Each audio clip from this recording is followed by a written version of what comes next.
سره ملو شوی کال پس یو بل سره ملو شوی ورته غاړه د په خیر وستلې مشه نه د خدای نه یاره درکې شته چې د خدای خبرې کېږي او ټول کړت قلط کوي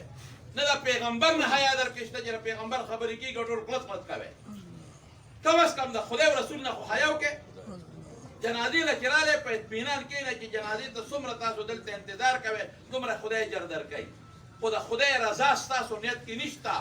د خدای رضا که ستاسو نیت کې وي تاسو به غلې ناست وئ تاسو به په لکې د دې مقبرې نه یو عبرت وړی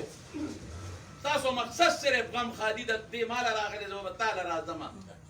د خدای خاطر وکړئ د دې مقبرې نه او د دې مړو نه عبرت یوسئ دا خوشرنګ راله په دې مخ د ځمکه موجودو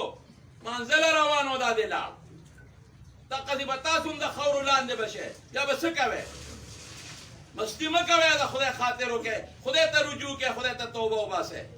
دومره په قبرونو راتېرېږئ مړي په اوږو راوړئ عبرت هم حاصل نه کا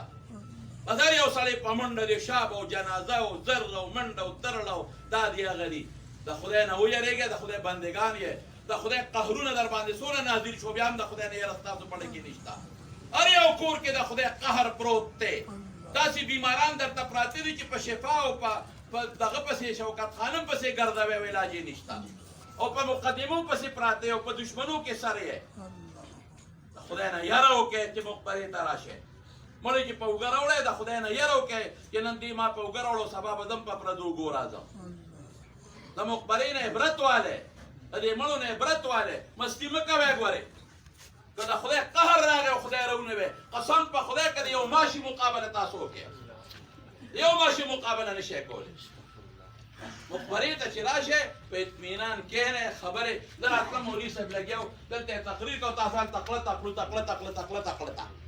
تقلط راغلی یې دونه هم یو بل سره بیله ده یو بل حجرو ته لاړ شئ یو بل له چایم پخی کړئ او یو بل سره خبرې اترې مو کوئ مقبرې ته چې راشئ دلته اطمینان سره کښېنئ هر عالم کې لګي او تقریر کوي هغه غوږ کېدی غوږ ورته کېدی هغه غریب لګیا و د قرآن شریف تلاوت یې راته کو او تاسو خبرې کوئ او قرآن شریف کې الله څه وایي وایي چې قرآن لوستل کېږي چپ شئ غوږ کېدی لعلکم ترحمون رحم به در باندې وشي مفتي شفیع صاحب لیکلي دي وایي چې څوک د قرآن تلاوت ته نه چپ کېږي وایي د خدای د رحم په دی به پرې د خدای غضب او قهر نازلېږي نو چې یو انسان ځان ته مسلمان وایي او د خدای د کتاب احترام نه کوي دا مسلمان د کوم ځای نه شو د خدای د کتاب احترام دا دی تقریر کوو د قرآن ایتونه مې مالته واورېدل او تاسو کلته او زه بیان کوم هلته یو ته وایي چپ شه بلبل ته وایي شاته چپ شه بلبل ته وایي چپ شه لږ اطمینان ځان کې پیدا کړئ د خدای بندگان ځان وګڼئ د پیغمبر امتیان ځان وګڼئ د قبر نه عبرت والئ